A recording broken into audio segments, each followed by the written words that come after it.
Cosas inútiles que tienes que saber. Donde te enseñamos cosas que no te van a servir de nada, pero siempre es bueno saber.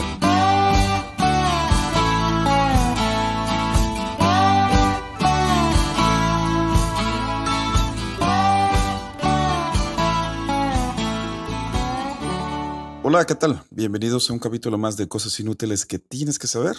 Estamos aquí grabando de una manera un poquito diferente. Mario Alberto está literal enfrente de mí. Hola, Mabe. Así es, el día de hoy tenemos la fortuna de grabar casi en vivo, excepto por Mauricio, que se encuentra en la Ciudad de México, pero Whisky nos deleita con su presencia aquí en la ciudad de Alicia, Chihuahua. Muchas gracias, Whisky, por Así es. venir a visitarnos. Un saludo a Sonia y a Ignacio. Ignacio, es que nunca se aprendió el nombre. Es que se acaba de casar. Mauricio, hola, ¿cómo estás? Hola, ¿qué tal? Qué gusto saludarlos, a pesar de que estoy lejos de ustedes, pero con un gusto más de estar otro miércoles y cosas inútiles que tienes que saber. Así es. Pues bueno, el día de hoy le toca a Mario Alberto y a Mauricio platicar. ¿Quién va a ir primero? Luis Fernando. Pues obviamente Luis Fernando va a ir primero porque yo digo los random facts. Ok, Mauricio, échale. Dijiste que era buena tu historia, quiero ver. Sin miedo, va. Sin miedo. Ok, entonces empiezo yo con mi primer random fact. ¿Sabían que hay un color que se llama café momia? Cabrón. Café egipcio. Sí. ¿Es como el café, como de la arena o algo así? No, es un tinte que sacaban de las momias, ¿no? Una cosa así. Así es. Justo como su nombre lo dice, está hecho de momias. Y no estoy hablando de las vendas o los sarcófagos. Está literalmente hecho de la carne de las momias. Fue un color muy popular. ¿Qué? Es un color, ¿verdad? No es la bebida del café. Sí. Es un color. No. Creo que gracias. Era un color de óleo. Ok. Va. Muy así como azul turquesa. Este era café momia, güey. Ya. Se llama café momia. Ok. Fue un color muy popular durante los siglos XVIII y XIX. De hecho, era el color favorito de los prerrafaelitas. No sé qué es eso. Yo tampoco. Ok. Pero pues así decía. Un movimiento de pintores ingleses de mediados del siglo XIX.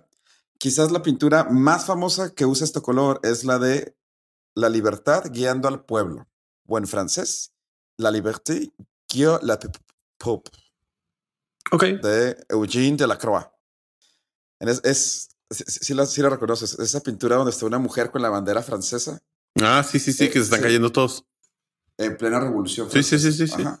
Sí. Muy famosa por haber sido la portada del grupo de Coldplay, su álbum Viva la Vida or Dead and All His Friends. Es una belleza. Sí, es cierto. Sí, ya sé cuál es. Esa pintura. ¿Por qué no empezaste por ahí, güey? Porque en la portada de Coldplay literalmente utiliza el café momia. Hubieras tenido mi atención hace como 10 minutos.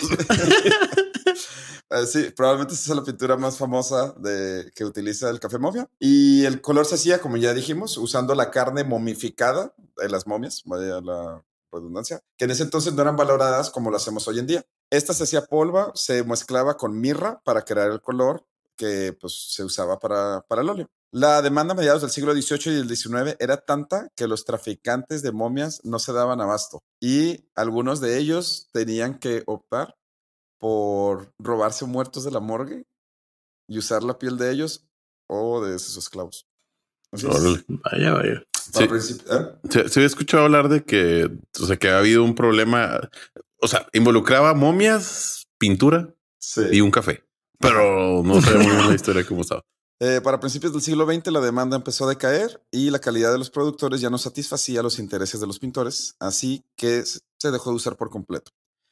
Un fabricante de la pintura inglés decía que con una sola momia podía producir suficiente para completar pedidos en los últimos 20 años. Wow. Okay. O sea, ya al final. La práctica fue prohibida en 1964 y hoy en día es imposible comprar este color. De hecho, uno de los últimos tubitos de óleo que se vendió, creo que se vendió como en 1904, está hoy en día en el Museo de Arte de Boston. ¿Y ahora cómo le llaman al café? Ya no existe ese color. Café liberal. Café neoyorquino. Café neoyorquino. Venti le llaman. Pues sí, esta es la historia del café momia o café Egipto. Sí, se lo he escuchado. Órale, cool.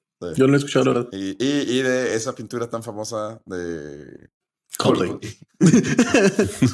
Pero bueno, Mauricio, ¿te parece? Sí, vamos con tu historia. Con gusto. Como ya antes los había comentado, por ahí hemos platicado de cierto caso en el que México demostró cómo ni siquiera en las inversiones extranjeras somos buenos para asegurarlas en nuestro país. Y este es el caso Metalclad.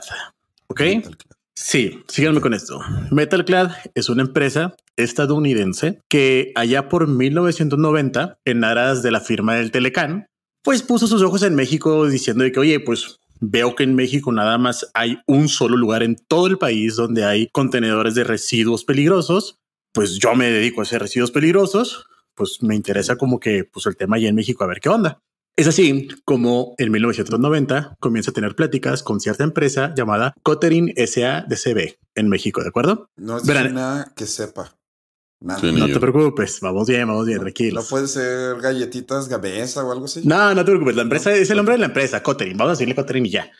En 1990, el gobierno federal de México le autoriza a Cottering la construcción y operación de una planta de tratamiento de residuos peligrosos en un lugar que se llama La Pedrera. ¿Ok? Los residuos peligrosos, estamos hablando de estos residuos que son contaminantes, altamente corrosivos, pueden ser radioactivos. O sea, todo lo que en verdad puede generar un riesgo al ambiente, a la salud de las personas. Bueno, sí. Estos contenedores, esos confinamientos de residuos peligrosos son los que los tratan. En México nada más había uno en ese entonces, básicamente. Eso era una empresa que se en tratamiento de residuos peligrosos. O sea. Ajá, pero sí, okay. de los chidos. Ok. Cottering Incorporated. Ajá, mamalón. Cottering, la empresa mexicana, ya había tenido esta operación en San Luis Potosí, solo que en varias ocasiones ya habían como que surgido estos revuelos por parte de la sociedad de que no les gustaba tener una empresa que se dedicaba al tratamiento de residuos peligrosos en San Luis Potosí. ¿Por qué? Porque estaba empezando a afectar la salud de los locales. ¿Okay? Sin embargo, en 1990, cuyo gobierno federal, a cargo de ya saben quién estaba en ese entonces, para los que no sepan, era Salinas, pues todo se podía hacer, ¿no? Básicamente, Cottering obtiene este permiso federal de construcción y operación de la planta de residuos peligrosos. Esto se da en el municipio de Guadalcázar, San Luis Potosí. Estamos hablando de que aquí vivían como 800 personas nomás, ¿eh? Desde el nombre yo creo que esto ya va. Sí. Es un pueblito. De hecho, yo pensé que iba a haber más letras en el nombre que gente del pueblo. Sí, o sea, de hecho yo creo que si juntas el estado y lo multiplicas por 10, no completas la gente.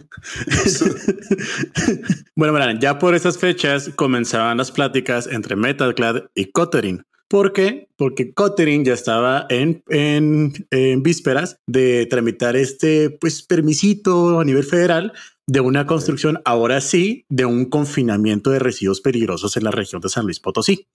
Ok. Metalclad. Siento que todo está bien mal, güey. Sé muy poco lo que me estás diciendo y no sé por qué siento que todo está bien mal, güey. Como que poco a poco se va creando esta parte mala, créeme. Bueno, Metalclad celebra un contrato de opción, así se llama, contrato de opciones, que si se cumplen ciertas circunstancias puedes o no comprar las cosas. Me encanta la abogacía. ¿Puedes o no? Pues sí, eso es, así es. Bueno, celebra este contrato con Cottering para adquirir básicamente toda la empresa de Cottering, todos sus activos, todos sus bienes y los permisos que adquiriera. Esto con el fin de construir el confinamiento de residuos peligrosos. El gobierno de San Luis Potosí le otorga a Cottering un permiso estatal de uso de suelo para la construcción de un confinamiento. El permiso se sujeta a la condición de que el proyecto se adaptara a las especificaciones y requerimientos técnicos indicados por las autoridades competentes, que en ese entonces era el Instituto Nacional de Ecología, para poder operar un confinamiento. ¿Ok? Blockbuster, güey. O sea. Pues sí. Sí, o sea, cumple con lo que te pide la ley, punto. Sí, pero ¿cómo se llama el departamento que tiene que cumplir? Sí, el Instituto Nacional de Ecología, de hecho era el INE. Estoy en sí, de aborrotes Lili, güey. Básicamente. Con Juanito. Va a ser con Juanito. Tener el cartoncito así cumplido. Yo cumplí y lo mal escrito. Si leen el expediente, literalmente ven las aclaraciones de Metalclad como afirma de Es que estuvimos en una reunión en cierto lugar. Estaba el gobernador, estaba el gobernador de San Luis Potosí, estaba tal funcionario federal, estaba el director del Instituto Nacional de Ecología. Pues estamos platicando del asunto y me dijeron que pues por ello le podíamos dar para adelante con la construcción y que podíamos hacerlo. Te creo totalmente, güey. Literalmente. Me mandaron un WhatsApp. Te creo. Simón. No, me mandaron un sticker de un dedo. No, güey, no. Nunca me dijeron que no, Básicamente. Nunca lo negaron. O sea, nunca me dijeron no puedes hacer eso. Bueno, el punto es que obtienen estas autorizaciones por parte de la Federación, del Estado y por parte de la Autoridad Ecológica. ¿Ok?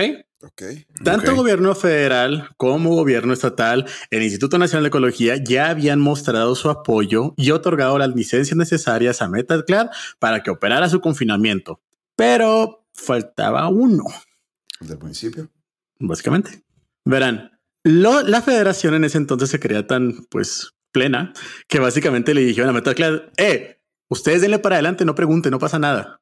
Hay un permisillo ahí que necesitan, pero ustedes denle, no se los van a poder para nunca. Y en agosto de 1993, cuando le otorgan a Kotelin ya el permiso oficial de, oye, ya puedes comenzar tu construcción, pues ellos comienzan a construir. ¿Ok? Kotelin es adquirida por MetalClad en esta fecha de agosto, básicamente. Y casualmente algo pasa ahí, porque haz de cuenta que en agosto se lleva a cabo bueno, en septiembre más bien, en junio se reúnen todos, ¿ok? Y les dicen, denle para adelante con la construcción.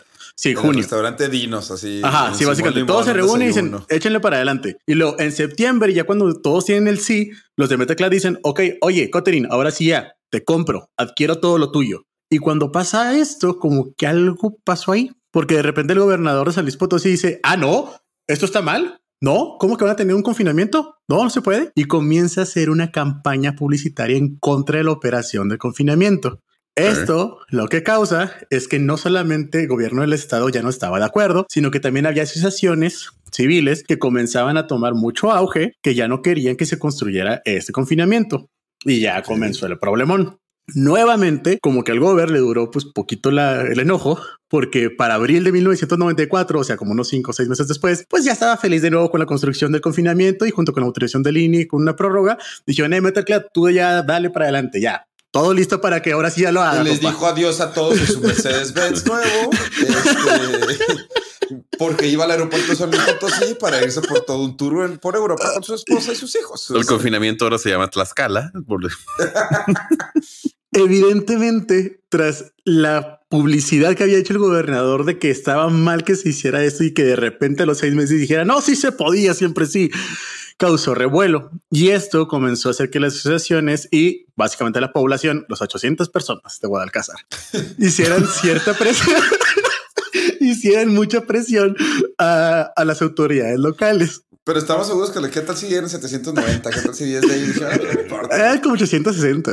El punto es, cuando ya tienen esa presión, ahora sí ya todo corrió bien desde esa fecha hasta octubre de 1994, cuando nació un servidor, de hecho. Naciste tú. Ya naciste. Porque cuando nazco yo, lo que pasa es que pues hay una inspección rutinaria de construcción. De la normalita. Las autoridades municipales ordenaron la interrupción y cese de toda actividad relacionada con la obra del confinamiento, ya que les faltaba el permiso municipal. Sí, permiso de construcción, claro. Nuevamente afirman los de MetalClad que se comunicaron con sus amigos de la federación y que le dijeron, o sea, pues sí necesitas el permiso, pero es más como amigable el asunto con las autoridades locales. O sea, tú síguele con la construcción, no te preocupes. Es más como un... Mira, si parpadeó 2 veces, ya, tú construye. O sea, básicamente les decían... O sea, nunca sacaron el papel, pues. Nunca sacaron el papel. Pero de alguna manera... 800 personas, pues, ¿qué? Nuevamente, de alguna manera mágica, en noviembre, estamos hablando de octubre, pasó eso, para noviembre de 1994, MetalClad reanuda sus obras y a la par comenzó a solicitar los trámites para solicitar el permiso de municipio. No me pregunten cómo puedes reanudar una obra si no sacaste la autorización de municipio, pero así fue como pasó, ¿de acuerdo?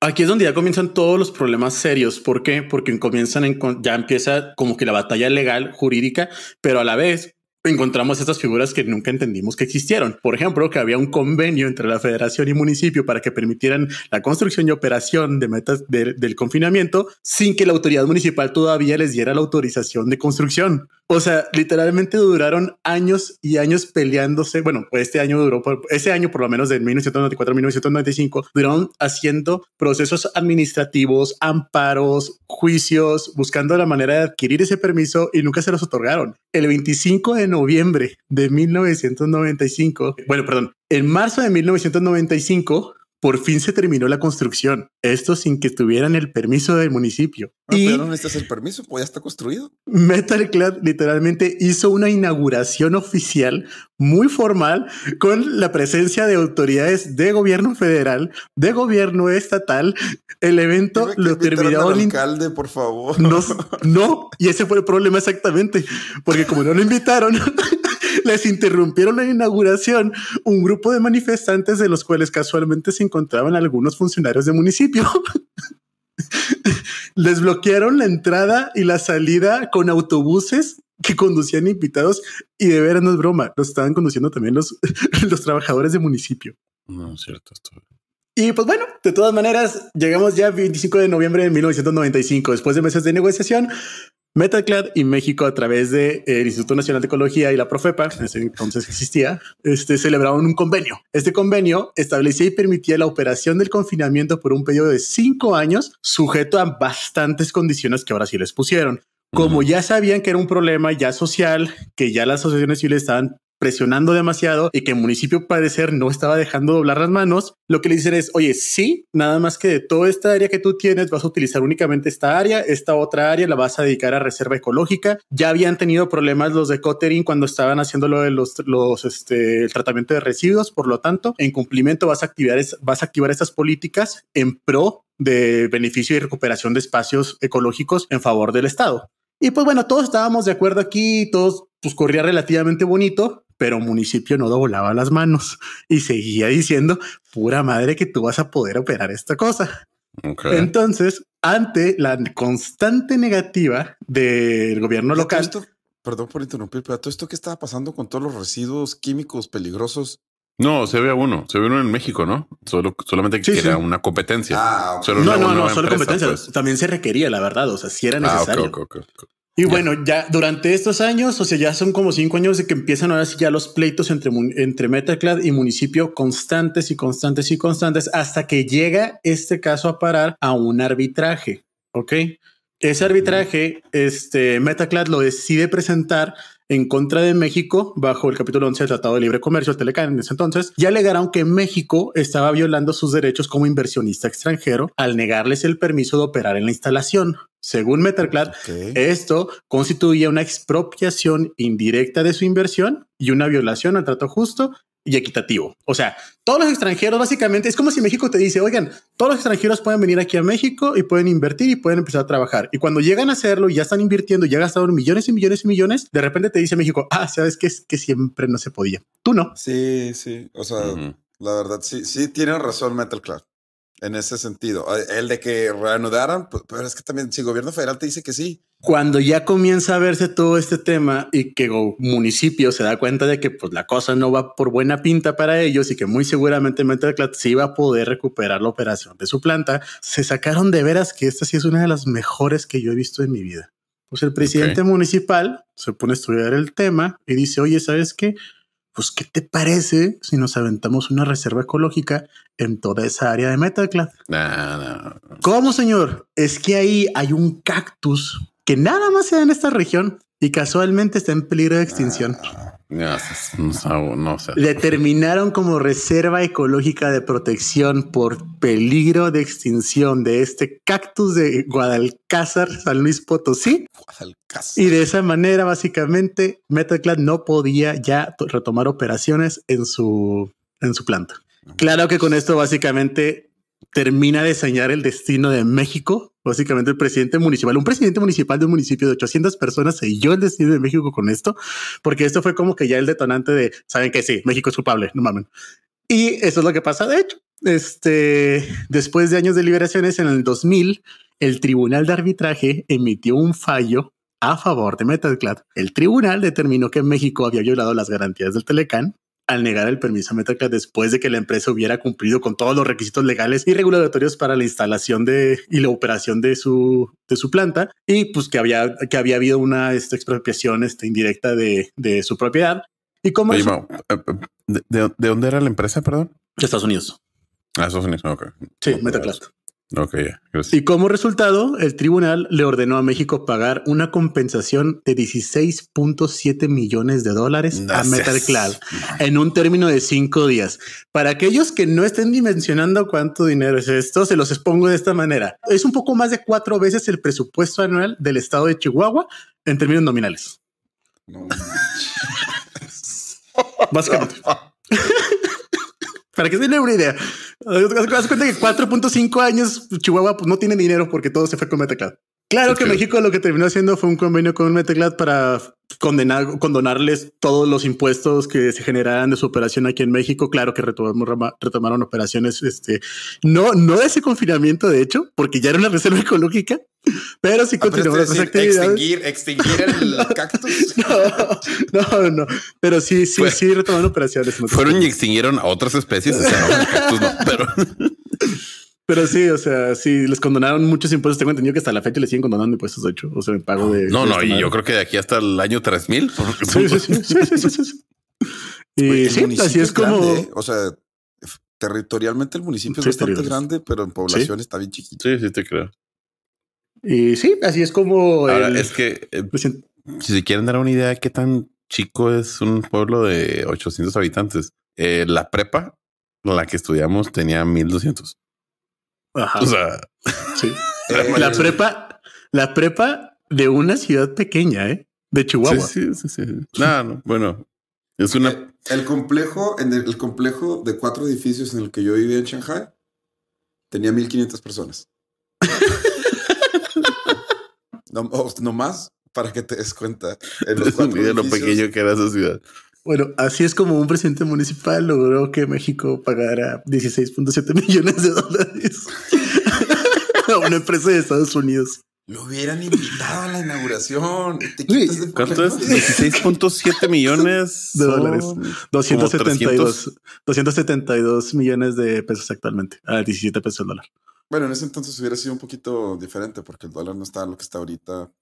No sé si por inflación y lo que sea. No, pues en ese entonces estaba a 10 pesos, yo creo.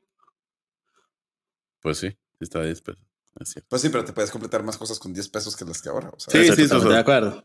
Sí, mucho dinero. No se metan en eso. Mucho dinero. Así que futuros presidentes municipales que nos estén escuchando, no sean gachos, nomás arréglenlo ahí.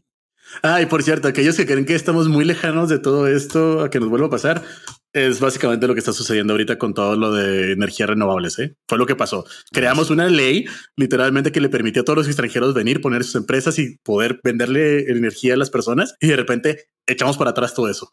Sí. O sea, si creen que no se viene para acá de todo eso, pues claro que se viene. Vamos. Sí, hay un político, un tal Torruco, que también le encanta hablar de eso. Sí, es un problema. Al contrario, o sea, al revés. Qué belleza. Bueno, pues ese fue mi tema de ahora, como se les había prometido. Es el tema de Metalclad. Oye, ¿cómo llegaste a ese tema, Mo? Estaba muy simpático. Yo estudié en la universidad. En mi clase de Derecho Ambiental. De hecho, mi profe, que es de Monterrey, era parte del grupo de abogados que estuvo en ese caso. No manches. Está muy interesante. Cool. Qué cool. Ok, muy bien. Bueno, pues después de la historia de cómo un presidente municipal hizo que México pagara 3 veces el presupuesto de Chihuahua, solo porque no le invitaron a la fiesta. ¿Les parece si vamos? Por favor, inviten a la fiesta a la gente. Sí, oigan, no saben las consecuencias que eso puede tener.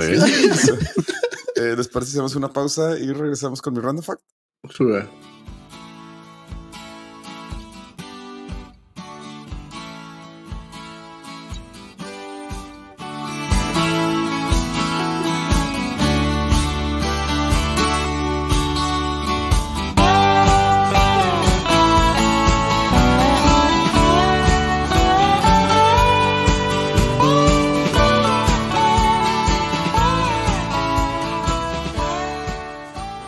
Muy bien, y estamos de vuelta. Y Mauricio, dijiste que Metalclad estaba construyendo un edificio.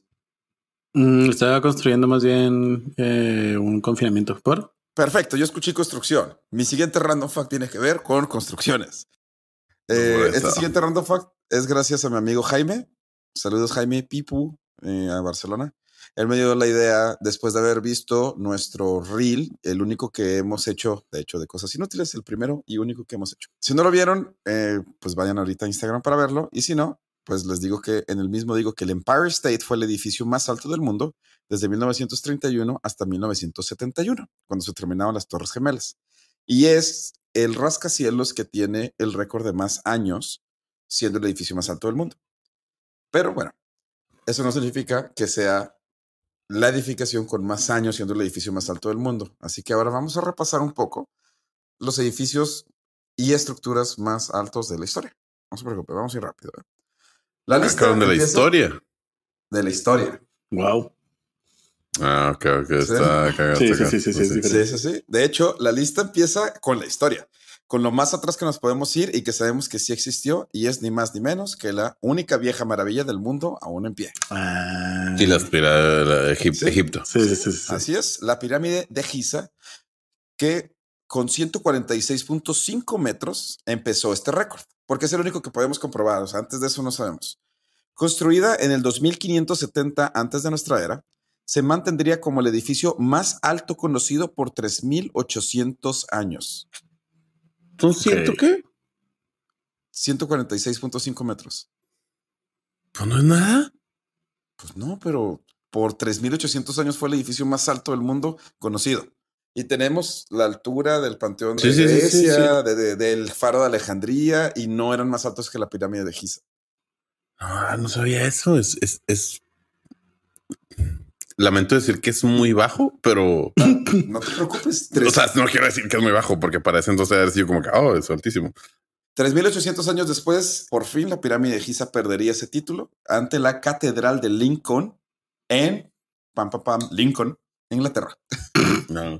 En 1311 con 147 metros. Okay. Es decir, solo 50 centímetros más alto que la pirámide de Giza. Una campana, imagino. Ajá, así es. Ese le quitó el récord por 50 centímetros. Desde ese año hasta 1884 el título lo tendrían iglesias, sobre todo en Europa. De hecho, todos en Europa. Uh-huh. Desde 1311 hasta 1884 los edificios religiosos tenían la hegemonía de los edificios más altos, hasta que el monumento Washington en Estados Unidos le quitaría el título a la Catedral de Colonia. Lo impresionante aquí no solo es eso, sino que es que desde 1311 hasta 1884, de 147 metros solo subieron a 157.38. O sea, 550 años más o menos. Lo más que se pelearon eran 10 centímetros. No manches. Uh-huh. Ok. No, perdón. 10 metros. Sí, no. Sí. Perdón. No, muy bueno. No cambia nada a mí, no manches, ¿verdad? Pero... no cambia nada a mí. Pero... Sí, está un poco extraño. Sí, está. Esto también dado que muchas ciudades de Europa tenían y del nuevo continente, por ende, tenían una ley que prohibía construir más alto que la iglesia. ¿En serio? Yo sí. No entiendo. Pero bueno, no sé si era una ley o... Ok. O sea, si había algo como... No había edificios más altos que las iglesias porque en teoría no podías construir. Era una ley no escrita, pues. Como que nada puede estar más... Era de mal gusto, vaya. Pues sí. Te puede ir mal con el padre. Hasta que se construyó el monumento de Washington en Estados Unidos, pero los invito a quedarse después del tema de Mario Alberto para repasar, ahora sí, los edificios no religiosos más altos de la historia hasta llegar al día de hoy. O sea, nos tienes una lista. No es una lista. Sí, es una lista, pero no es una lista. De acuerdo, ahorita hablamos de tu lista. Ahorita hablamos de la lista. Y no se vayan porque tenemos la lista de Luis Fernando de los edificios más altos del mundo. O sea, tienes tu segunda lista porque dijiste una lista. No pasa nada, es normal. No dije ninguna lista, solo dije 3 edificios. O sea, una lista de 3 edificios. De hecho, les ahorré la lista de todas las iglesias. Dije, no se las voy a decir. Solo voy a decir gracias. Estamos agradecidos. Ok, ahí les va. El día de hoy les traigo el de la época dorada. Como sabrán, amigas de cosas inútiles, nuestro sistema económico capitalista nos ha dejado con un claro oscuro de consecuencias. ya sea desde guerras desastrosas hasta un desarrollo tecnológico sin precedentes. El capitalismo se ha encargado de mantener un balance, en teoría, sobre el trabajo y su remuneración económica, donde si tú estudias o adquieres cierta habilidad que los demás no, podrás acceder a más y mejores salarios.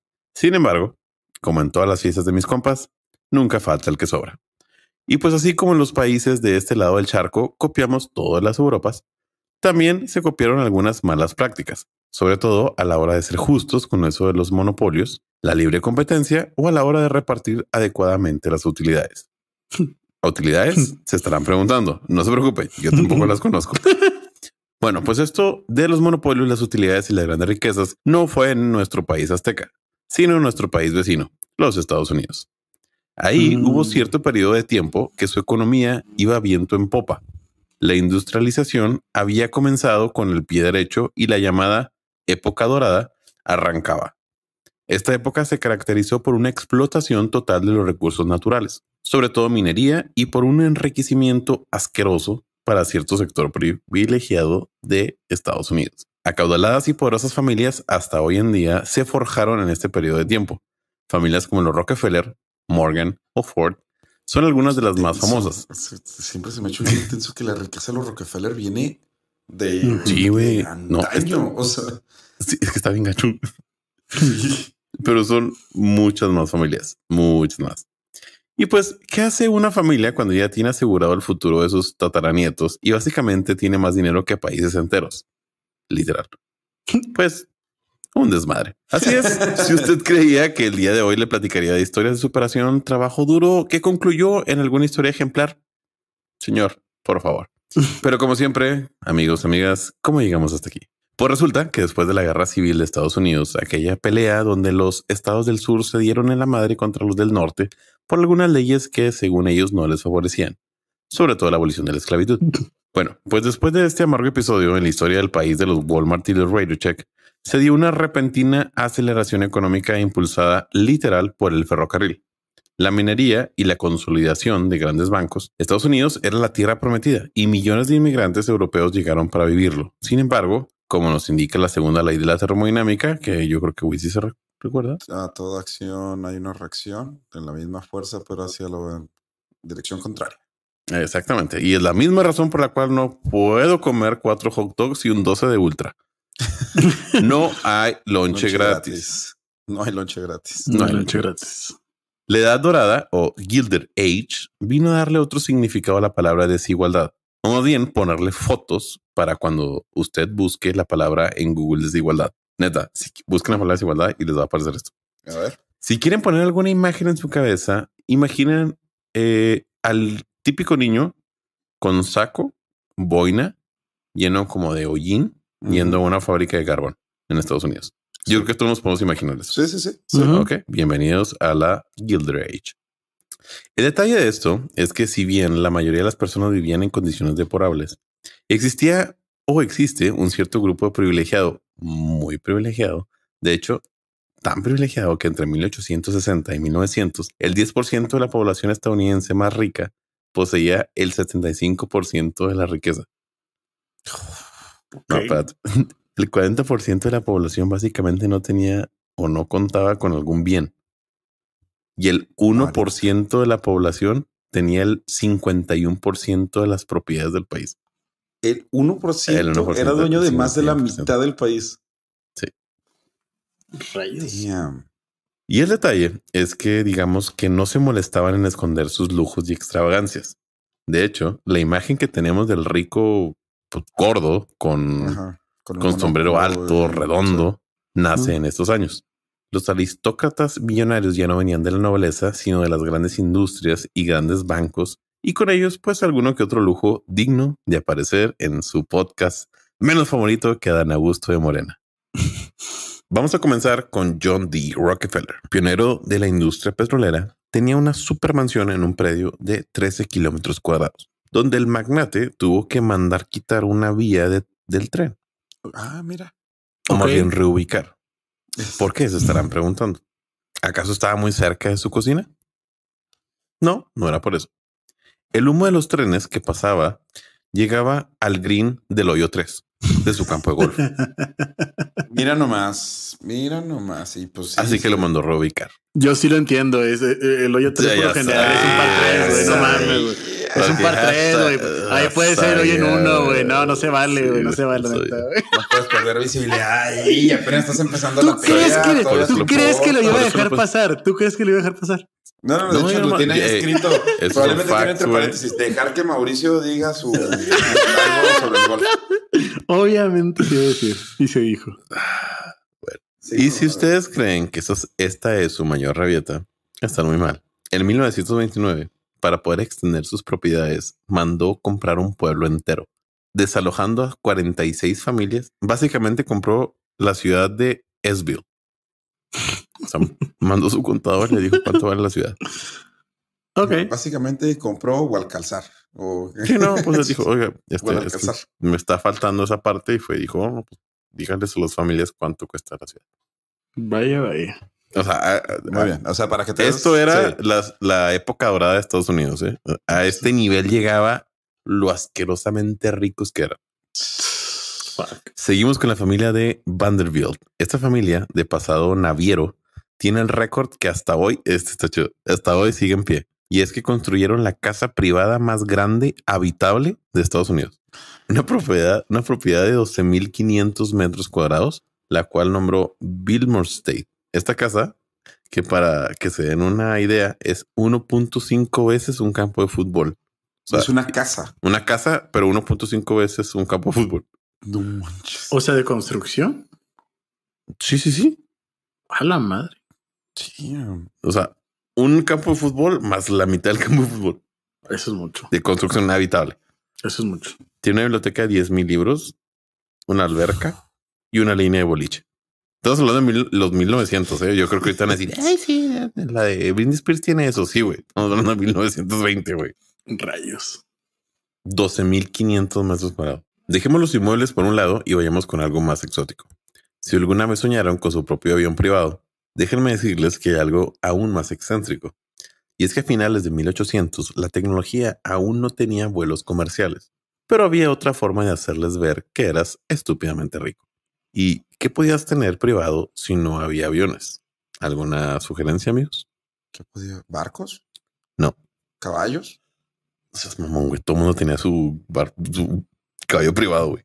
No, pues yo a veces rento mi caballo, así lo compartimos. No, tampoco. ¿Qué es? No tengo, un globo aerostático. No. Ok. Tu propio vagón de tren privado. Vaya. Si bien la idea de un vagón privado nació con el dueño de un circo que viajaba regularmente en él, esta peculiar forma de viajar fue rápidamente copiada por los millonarios de la época, donde era común entre la crema y nata trasladarse en sus vagones con camerinos, oficinas, cuartos de servicio, cocinas, área de observar el paisaje y su propio baño. Lo último era el top. El top, su propio baño. Sí. Rayos. Ahora, cuando los vagones privados no daban el suficiente estatus que los millonarios buscaban, se les ocurrió algo más excéntrico y milenario. ¿Qué pasa si quieres animar a tu público? Te gusta la historia y te sobran millones de dólares. ¡Gladiadores! Por ahí. Obvio. Compras una momia y la desenvuelves la mitad de la cena de gala. A la madre. Así y es. Luego usa su carne para hacer café momia. Güey, bueno, no. Compañeros de cosas inútiles y compañeras, no lo planeamos, La neta no lo planeamos.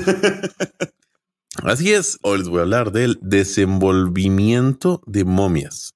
Esta fue una práctica popularizada por los magnates ingleses cuando el Reino Unido le gustaba eso de andar agarrando souvenirs de París sin permiso. Este peculiar evento venía acompañado de actores y actrices que lo mantenían con un drama intenso al cúspide de la noche o de la noche de gala. O sea, era como y ahora el desenvolvimiento. ¿En serio?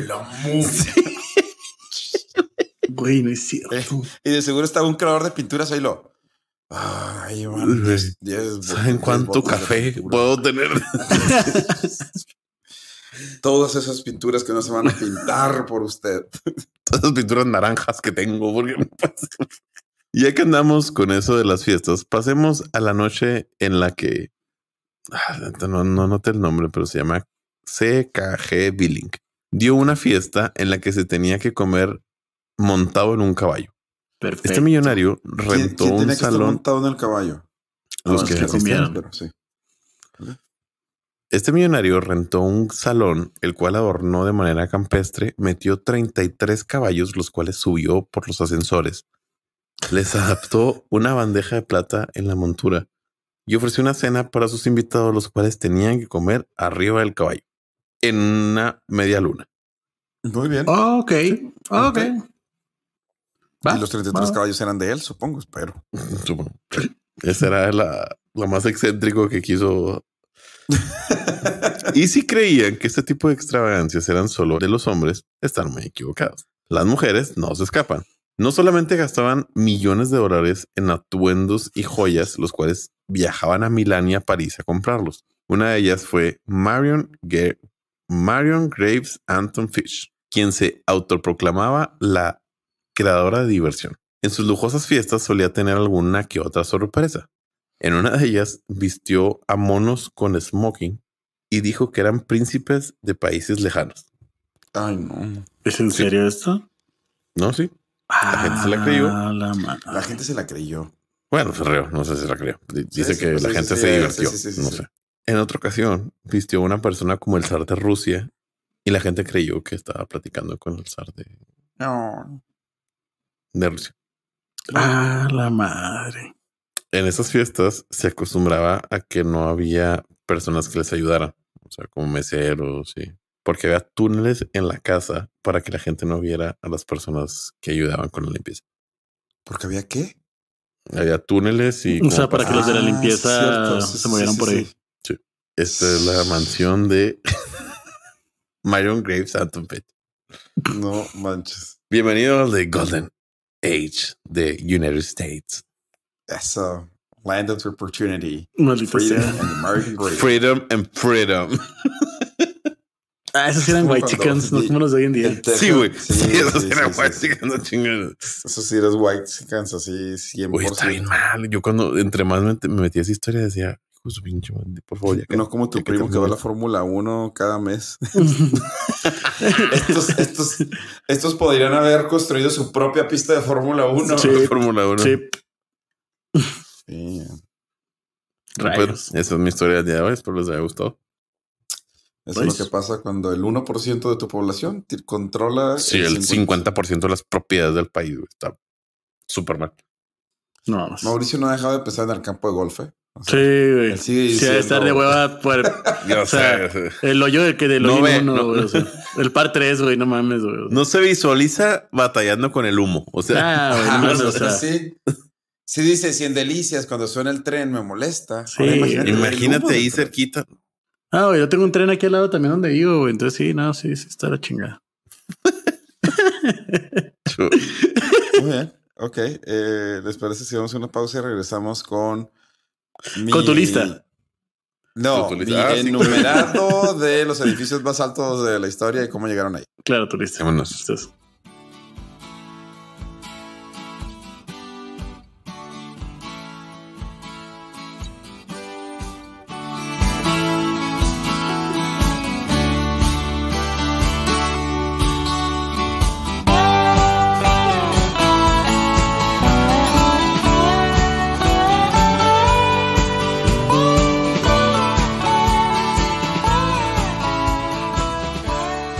Bienvenidos de vuelta. Y como les dijimos, lo último con lo que los dejamos fue que con el monumento de Washington le quitó el liderato para siempre a todos los edificios religiosos en cuanto a los edificios más altos. Con 169 metros de altura, este monumento se mantendría como la estructura más alta del mundo tan solo 5 años después, ya que en ese tiempo se terminaría la famosa Torre Eiffel, la cual con sus impresionantes 300 metros se mantendría con el título de la estructura más alta por casi 30 años. O sea, y que cuando vas dices, pues no es la más alta. Ni es mucho 30 años. Sí, de hecho. Bueno, No, es que ya que empecemos a ver la lista, te vas a dar cuenta que 30 años ya en esta época moderna es bastante. Ok, perdón. Sí, okay. Así es, pues la Torre Eiffel perdió el título en 1930 con la terminación del edificio Chrysler. No manches. ¿En 1930? 1930, el Chrysler Building. O sea, los primeros 30 años del siglo XX, la Torre Eiffel era lo más alto de la humanidad. Así es. Wow. Sí, está interesante. Sí. O sea, aquí lo interesante es que por las guerras se dejan de construir edificios. Pues, o sea. Bueno, pues. Y de hecho, la Torre Eiffel se iba a mover de ciudad en ciudad en Europa. Sí, se supone. Sí, había escuchado eso. Sí, era montable, era desmontable. Sí, era montable para las ferias de no sé qué es la tecnología. La feria, sí, la feria europea. De hecho, la siguiente ciudad iba a ser la humanidad, Barcelona. No sé cómo le llamaban, pero sí se escuchó eso. O sea, no iba a ser una nota. Pues sí. Sí. Estoy de acuerdo con no dejaste una antenota. Sí. Pero bueno, el edificio Chrysler se terminó en Nueva York en 1930 con 319 metros y solo tuvo el título un año. Ay, neta. Sí, porque en 1931 se terminó en Empire State. Bueno. Pues ya sabía que se venía el golpe, o sea. Sí. Pero es mitad de la crisis, güey, del 29. Pero pues sí, ya sé.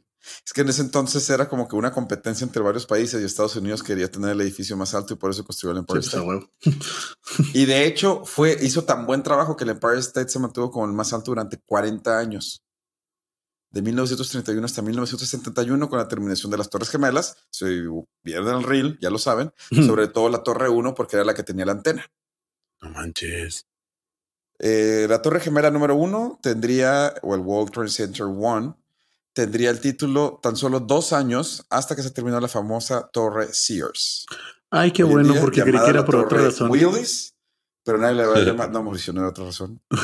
Oye, eso es lo que la Torre Sears es de Sears. Según yo es de la familia Sears. No es de Sears, es de la familia Sears. Sí, no hay un Sears ahí. Sí, no. A lo mejor sí hay, no sé. Pero o sea, no llegas al edificio y venden suéteres, o sea, ¿no? Sí. No están los headquarters de Sears ahí, o sea, no es como que... Y no, nadie le va a llamar Torre Willis, así como nadie le va a llamar BBVA Bancomer ni Fashion Mall a Plaza de Sol. Ahí sería BBVA Bancomer. Ok. Sigue intentando Bancomer. Y quizás la que muchos de nosotros recordamos y lo primero que nos viene a la mente, la Torre Sears, cuando pensamos en el edificio más alto, probablemente es el primero en el que piensas, porque mantuvo el título hasta 1998. Entonces muchos de nosotros crecimos y fuimos a la primaria con esta siendo la torre más alta del mundo, hasta la terminación de las Torres Petronas en Kuala Lumpur. Sí, que son como gemelitas, ¿no? Que tienen como que un puente, pues. Tan solo 7 metros más altas que las Torres Sears y estas le quitarían el título a Estados Unidos y lo mantendrían en Asia hasta el día de hoy. O sea, no estas torres, pero el título de... Sí. Después de las Torres Petronas, en el 2004 se terminó la construcción del Taipei 101, obviamente en Taiwán. Y aquí es donde está lo más interesante, porque el siguiente, o sea, bueno, tenemos el Taipei 101. Hasta este momento, el salto más grande de altura entre uno y otro edificio fue del Chrysler al Empire State. El Empire State era 19% más alto que el Chrysler.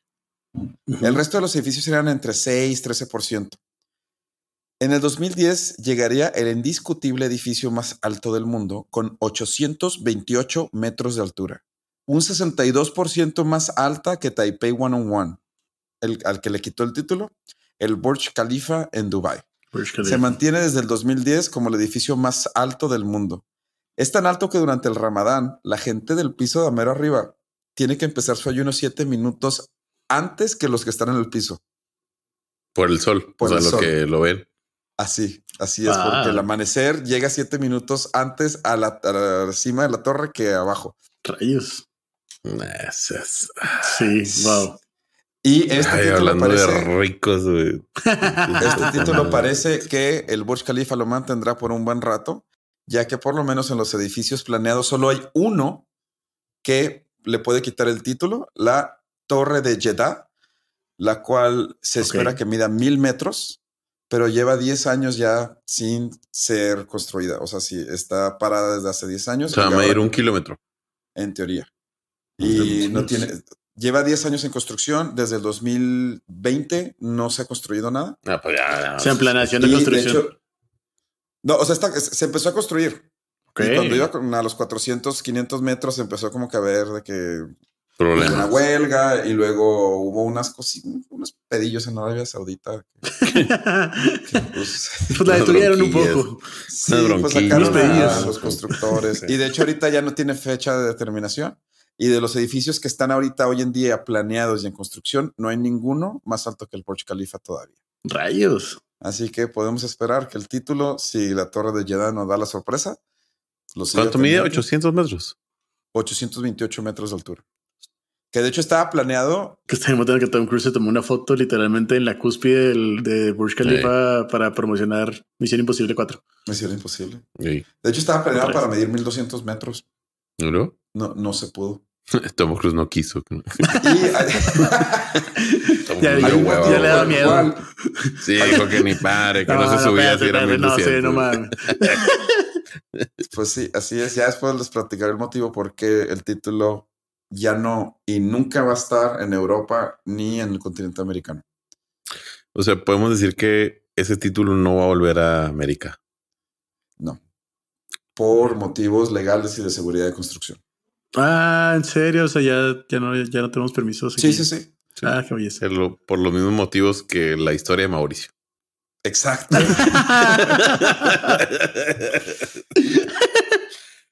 Qué ironía.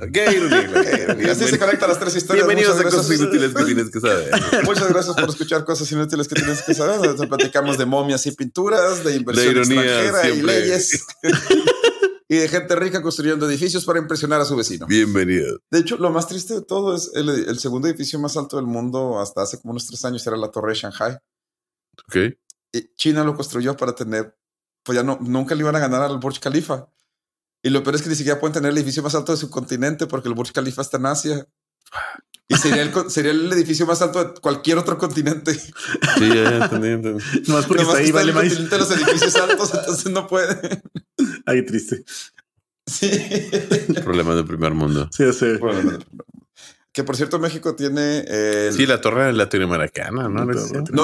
No. El edificio Kia en Monterrey es el edificio 20 más alto de Norteamérica y el edificio más alto de Latinoamérica. Ok. Pero se vio una torre en México, ¿no? Sí, la torre latinoamericana. Que fue la más alta, pero durante los 50, 60 en México. ¿Qué tan alta es? No es muy alta. Ah, bueno. O sea. En comparación. No sé qué altura. No sé, 500 metros. 182 metros. 182 metros. Para que algo se considere un rascacielos tiene que medir más de 150 metros. Ok. Y soy un tonto. La torre no se llama la Torre Kia, se llama la Torre Koi. El edificio más alto de México. Bienvenidos a Cosas Inútiles. Los mejores random facts. Así es. Bueno. No es cierto. No, ya no es, porque ya le quitó el título La Torre del Obispado. No es cierto. Ahora sí, ya la Torre del Obispado es el edificio más alto de México. Ya no existe otro. La torre más alta de Latinoamérica y el 26 más alto del continente americano. Ya. Y así es como los edificios católicos vuelven a la pelea.